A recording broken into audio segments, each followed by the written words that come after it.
Άρα γιατί να κάνουμε σήμερα? Δεν ξέρω, βγήκαμε βόλτα και καταλήξαμε να μας διώχνουν από όπου και να πάμε.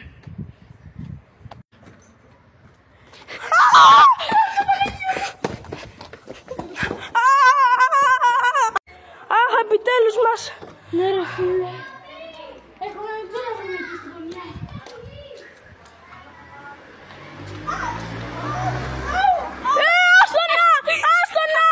Άστονα! Το δάγκωσε!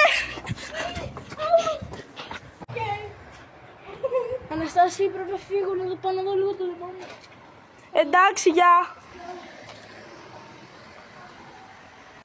Κάνω τόσες ώρες βόλτα και τον ψάχνω. Πού να είναι άραγε ο Θωμάς? Λείπει τόσες ώρες, λες να έπαθε κάτι σοβαρό? Βοήθεια! Τα τέρατα! Βοήθεια! Τίποτα δεν έχει εδώ, τίποτα.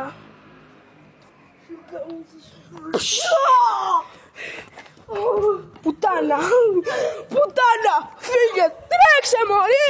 Έλα, τρέξε ρε! Μου έφαγες τον κολλητό ρε! Όχι Ρε, ο κολλητός μου άραγε πού να είναι? Κάτι ακόμα πίσω μου.